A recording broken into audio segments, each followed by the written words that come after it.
win that argument. So she says, you only hate me. You don't love me. You have posed a riddle to the sons of my people, but you have not explained it to me. And he says there, now she wept on him 7 days. So this woman starts crying for 7 days while the feast lasted. The feast lasted a long time then. And then it happened on the 7th day, he told her, because she pressed him so much, and then she explained the riddle to her people. So a little pause there. She goes and tells the people the riddle, and then the people answer the riddle for him then, right? So Samson is kind of mad now because, all right, you embarrassed me in front of the party. So what Samson does, he goes to Akishlan and he kills 30 Philistines, takes their clothes, like in a video game where you kill the guy, you take his clothes, loots them. He goes and he gives the clothes of the dead people to the people whose riddle he answered. And so after that, he's mad, right? So he's really mad. He goes to cool off back to his parents' house, right?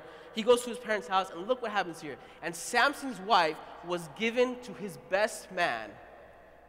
So Samson's wife's dad, Samson's father-in-law, was like, well, Samson's gone, so here, Samson's best man, you can have her now. So kind of a bad deal. So, and after a while, he goes back to visit his wife with a young goat. I don't know, again, why this dude likes young goats so much. And he says, let me go see my wife. And he says, well, I thought you hated her because you were gone for a day, so I gave her to your best man. But hey, isn't her sister a little bit hotter than her? So you can go ahead and take her sister. That's literally what the text says, guys. Don't take my word for it. And so Samson is mad, and he says to them, this time I shall be blameless for what I do to the Philistines. And he goes and he catches 300 foxes. Right?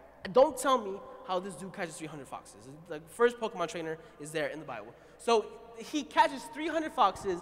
He ties their tails together. He ties a torch, a lit torch, to the back of their tails, and he sets the foxes off in the Philistines' food supply, right, in all their fields. And so all the Philistines, all the food supplies were gone, right? So he destroys the Philistines in this economic way. So I want you to understand why we're seeing this. Even though Samson does things in wrong ways, in ways that he knows that God does not approve of him, God still uses him in his imperfection to complete his purposes. So let me tell you guys something. God is going to complete his purpose in your life, whether you agree with him or not. Whether you do it peacefully or not, his plan for your life is going to be fulfilled. But it's just he wants you to do it in a painless